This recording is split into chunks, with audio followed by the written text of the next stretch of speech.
So, heute geht es um Zierleisten für den BMW 440i. Wir haben jetzt hier zum Beispiel veredelte Originalzierleisten. Das heißt, vom Sattler wurden diese Originalzierleisten mit Leder bezogen. Ich habe mich jetzt für Leder in Carbonoptik entschieden, mit diesem wunderschönen Akzentstreifen in den M-Farben. Einmal sozusagen für den Türgriff und hier jetzt einmal für die Mittelkonsole, Mittelkonsolenabdeckung, auch im Carbon-Look. Und einmal die große Blende für das Dashboard. Hier ist es dann Alcantara inklusive N-Performance-Schriftzug. Und das Ganze wollen wir jetzt einmal ins Auto verbauen. Und dann gibt es nochmal eine Ansicht, wie es im Auto aussieht und wie sich die Teile sozusagen im Gesamtbild dann nachher einfügen. So, anfangen werde ich jetzt mit den Seitenverkleidungen, sprich also die Verkleidungen, die sich an den Türen befinden. Aus dem einfachen Grund, die erscheinen mir noch am einfachsten. Die sind hier unten eingehangen. Man sieht das einmal hier. Und entsprechend auch auf der anderen Seite. Schaue ich gerade mal. So kann man das ein bisschen erkennen. Haben hier so Widerhaken. Der erste Schritt wäre jetzt einfach mal versuchen, mit einem entsprechenden Werkzeug die bestehende Verkleidung von der Tür abzulösen. So, zum Entfernen der Verkleidung benutzt man am besten diese Plastikschaber oder eben diese Clip-Entferner, um in die Rillen reinzukommen. Und ja, probieren wir es einfach aus. So, hier sehen wir jetzt die Interiorleiste der Beifahrertür. Mit der starten wir auch. Die Leiste hat hier unten, man sieht das ganz unten am Eck, war so eine kleine Öffnung. Und in diese kleine Öffnung kann man hineingehen mit dem Clip-Entferner. Das mache ich jetzt hier auch. Ich gehe jetzt in dieses kleine Loch und hebel das vorsichtig raus. Man hört dann, wie es so rauspoppt. Und das muss man an verschiedenen Stellen machen. Dort unten, oben und dann auch nochmal auf der anderen Seite von oben. Und dann sieht man schon, wie sich die Leiste löst und man kann sie dort rausziehen.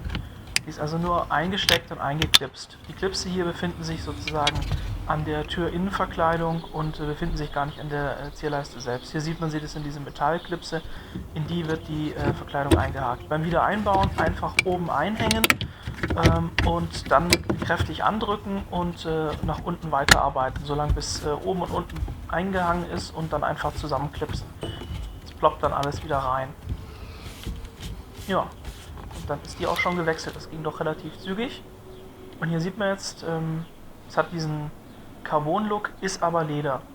Dadurch konnte man auch diese Ziernähte anbringen. Und hier sieht man nochmal die Öffnung, wo man eben mit dem Zierleistenentferner reingehen kann. Finde ich, fügt sich sehr, sehr schön ins Gesamtbild mit dem Schwarz. Passt auch gut zum vorhandenen Leder. Jetzt geht es an die Mittelkonsole. Hier fange ich ganz vorne an. Auch wieder vorsichtig aufhebeln. Man hört es dann wieder rausploppen. Und wenn man vorne gelöst hat, einfach weiter nach hinten vorarbeiten und immer vorsichtig die einzelnen Klipse lösen. Sieht man schon, guckt deutlich weiter raus. Sind schon die ersten zwei Klipse vorne gelöst. Hier um das iDrive-System muss man sich keine Sorgen machen. Das ist von hinten, das sieht man gleich von hinten an die Leiste angeschraubt. Das heißt, das Ganze geht in einem Stück raus. So, hinten ist jetzt auch rausgeploppt. Hier sind die Stifte an der Konsolenblende selbst. Und jetzt kann man sie rausnehmen. Jetzt ist sie komplett gelöst. Und jetzt sieht man, hier hinten ist das iDrive-System angeschraubt mit 3 kleinen Torx-Schrauben. Die muss man lösen. Also Stecker braucht man nicht abziehen, einfach die Torx-Schrauben lösen und dann später an die neue Blende wieder anschrauben. Hier habe ich jetzt mal die Torx-Schrauben gelöst. Das iDrive-System ist also frei. Ich kann die alte Blende wegnehmen und kann die neue Blende dann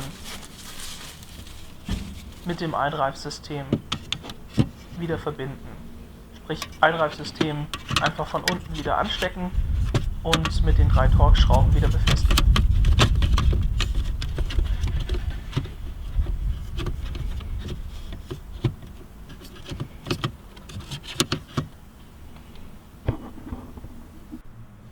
So, hier sieht man das jetzt. Ich habe die Torx-Schrauben wieder angezogen. Das Einreifsystem sitzt wieder an der Mittelkonsolblende. Jetzt die Blende einfach wieder auf die entsprechenden Stifte setzen und einmal fest aufdrücken, sodass die Stifte wieder einrasten. Und danach am besten nochmal um das Einreifsystem herum auch nochmal die Blende festdrücken, sodass sich sozusagen das Einreifsystem da so ein bisschen durchdrückt. Da ist ja jetzt vom Sattler ein bisschen mehr Material da durch das Leder. Und dann, wenn man da mal fester drückt, dann sieht das nachher schöner aus, dann schließt das bündiger ab. Aber es sieht auch jetzt, also finde ich, richtig klasse aus. Deutlich besser als das Aluminium. Nun geht es an die große Blende, die sozusagen am Armaturenbrett sitzt und wo auch die Lüftungsschächte befestigt sind. Hier fangen wir ganz außen an, also Beifahrerseite. Es sind 2 so kleine Stifte, die lösen wir zuerst, damit sich das später nicht verspannt und dann vielleicht hier irgendwie bricht. Weil wenn wir das jetzt schon gelöst haben, dann kann da später sich nichts mehr verspannen.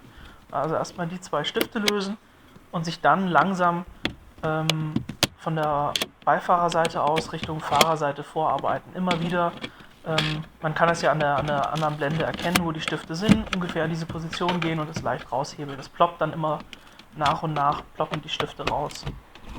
Erst von unten, dann von oben, bis die Leiste gelöst ist.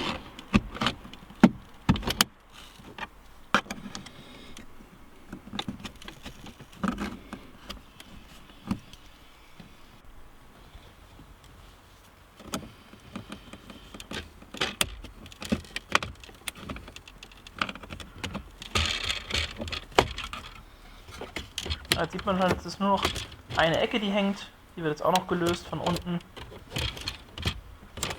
Jetzt ist die Blende frei. Ich kann die Blende ein bisschen rausnehmen. Die Kabel hinten dran sind lange genug. Jetzt muss man als nächstes die Lüftungseinheit von der Blende lösen. Die ist leider nicht geschraubt, sondern nur mit Plastikklipsen eingeklipst. Das sieht man hier oben und unten. Da muss man also sehr vorsichtig sein, damit man diese Plastikhaken oder Plastiknasen nicht abbricht. Ganz vorsichtig einfach auch wieder von außen vorarbeiten, den Clip ein bisschen dehnen, von vorne die Lüftungseinheit ein bisschen nach hinten drücken, solange bis die Nase frei ist und dann zur nächsten gehen. Und das macht man eben so lange, bis die Nasen alle gelöst sind und die Einheit rausgedrückt werden kann.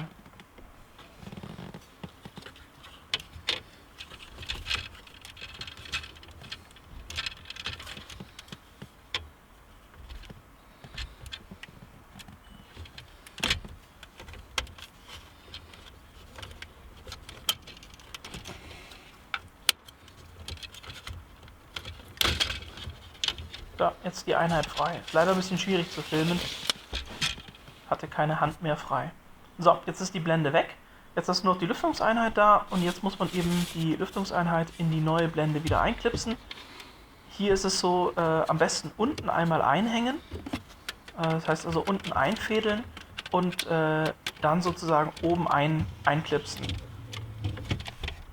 Die unteren Halterungen sind praktisch nur, ja, wie soll ich sagen, Aufhängungspunkte und oben ist die eigentliche Verriegelung. Deswegen ist es am sinnvollsten, es von unten einzuhängen und dann einzuklipsen. Es ist ein bisschen blöd ranzukommen, man kann an der Stelle nicht so gut hingucken.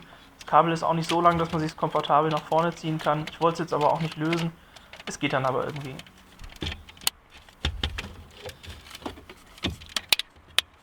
So, jetzt die Lüftereinheit wieder mit der Blende verbunden und nun muss man die Blende einfach entsprechend wieder ansetzen, schauen, dass man die Klipse bei den oberhalb der Verriegelungslöcher hat und dann einfach ein bisschen kräftiger drücken und dann ploppen die Klipse wieder in die Halterungen. Da am besten auch wieder von der entgegengesetzten Richtung nach außen arbeiten. Wir hatten ja vorher außen angefangen, jetzt fangen wir innen an und gehen nach außen, weil außen ist wie gesagt diese kleine zierliche Leiste nicht, dass die bricht. Ja. So ist die große Interieurleiste auch getauscht.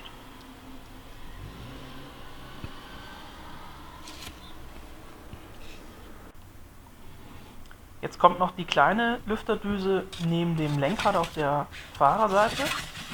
Hier ist es auch leider wieder nicht geschraubt, wieder nur mit Plastikklipsen befestigt. Hier muss man also auch die Lüftereinheit aus dem Interieurleiststück rauslösen. Da auch wieder aufpassen, dass man nichts abbricht. Hier sieht man es, die ganzen kleinen Nasen.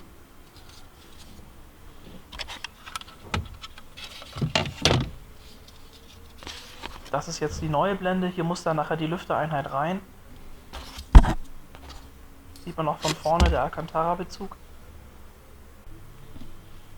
Und hier oben diese Nasen, da muss man es dann zuerst einhängen. Also auch oben erst einhängen und dann unten einklipsen. Hier ist jetzt die fertig zusammengebaute Einheit. Und die muss jetzt lediglich wieder ins Armaturenbrett gedrückt werden.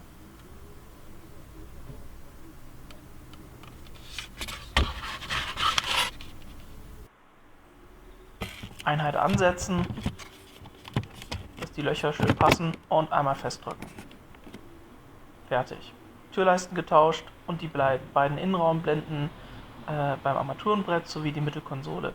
Insgesamt, wenn es gut läuft, sage ich mal 20, 25 Minuten. Keine große Sache und wie ich finde, sieht es deutlich besser aus als diese Aluminiumzierleisten, die standardmäßig dabei waren.